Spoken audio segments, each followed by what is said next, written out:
took a step out of the limelight when you were a teenager to pursue a more normal life.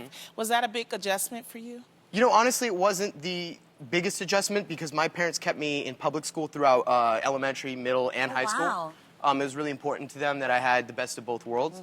And, you know, really taking the time off was just something I wanted to do, to go to high school, play water polo, go to prom. So cool. You know, and it was great. You know, I didn't even really get along with child actors when I was a child because a lot of them weren't real, you know, and I would be like, let's go, you know, throw the football, and they'd be like, what auditions are you going out on? Oh, wow. Like, oh, you know. That's so true. To not be able to be in that limelight, was there something happening for you?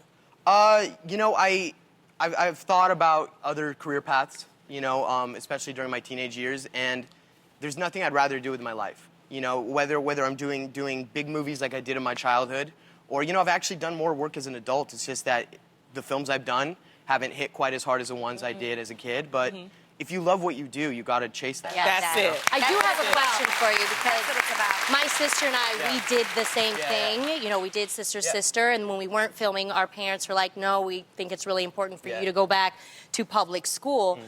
But when we did that, we dealt with some bullies.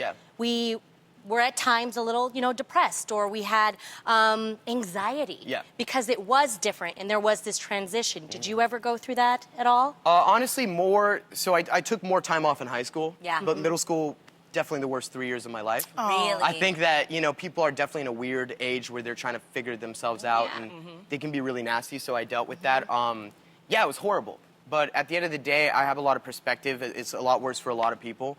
You know, and I grew from it. I learned a lot, and I knew that that wasn't going to be like my prime age. I knew I wasn't going to peak in middle or high school. I knew that everything, you know, it was going to come later, and I still feel like, you know, I'm always improving. I'm always The best growing. is still yet. I heard that for sure. Good.